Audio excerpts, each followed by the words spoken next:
Sonic Forces. Success. Chapter 3. On Earth.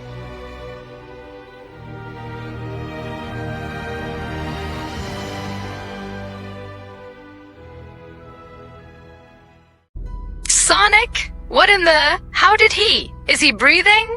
The reporter cried. She threw down the microphone in her hand and ran to kneel down next to the injured hedgehog's side, her face in utter horror and shock at the sight before her. She looked up at the others, then snapped. What are you idiots standing around for? Call an ambulance now! The entire crew immediately scrambled in their pockets for their phones. Chris could only stare. Many things ran around in his head. Why was Sonic here? What happened? Why did he look so awful? How did he end up on Earth looking like that, no less? His more selfish and strangely excited thoughts asked him things like, where are the others? Is it just him? Had Eggman returned as well? He pushed those thoughts away, his mind whirling and racing. He lonely looked over at Helen, who met his eyes with her watery ones, hands covering her mouth. She nodded once as if knowing already what he wanted, what he felt he needed to do. Chris didn't wait another second, and went bursting out of the room. He grabbed his phone and his jacket, pulling it on as he opened the front door and dialing his grandpa's number. Hello? Grandpa, is Mom, Dad, and Ella still there? Chris shouted, yanking the door to his car open and getting in. You know what? Doesn't matter. Switch your TV to the news channel now. What? Chris, what happened? Don't ask. Just do it. It's important. Please.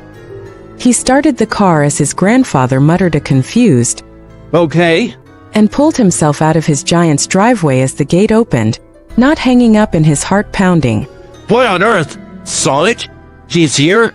How? What happened to him? Ella's own loud voice could be heard in the background, speaking in a strange mangle of Spanish and English as Chris shook his head, driving as fast as he dared through the streets. I don't know, but I'm going to find out. Tell Mom and everyone else. They've got to know about this, and I think he's gonna need all of us. You got it, Chris. Be careful. Don't get into any trouble by driving too fast or something. I won't. Chris replied, then hung up, and slammed the gas. He sped down the streets, knowing the location of where he was going. Cars beefed at him, but they were all oblivious to the importance of his actions. He seemed to be the only one that knew of this urgent matter, but news traveled fast. They would all understand eventually. Chris couldn't wait until they did, or else everyone would want to get there. He had to go find Sonic before anyone else did. Well, besides the doctors, of course. Sonic the Hedgehog, no way. The ER doctor accused into the phone. I'm serious. Check our news channel. You've got to get here now before he dies. Please, you have to believe me. Although skeptical, he changed the channel of the TV, his face falling immediately. Oh my gosh, we'll be there right away. Hang in there.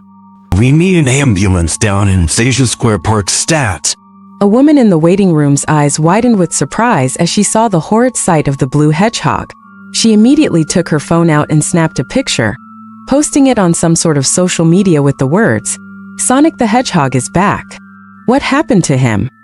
And thus, the news spread quickly as expected, with only one question on all of their minds: what happened?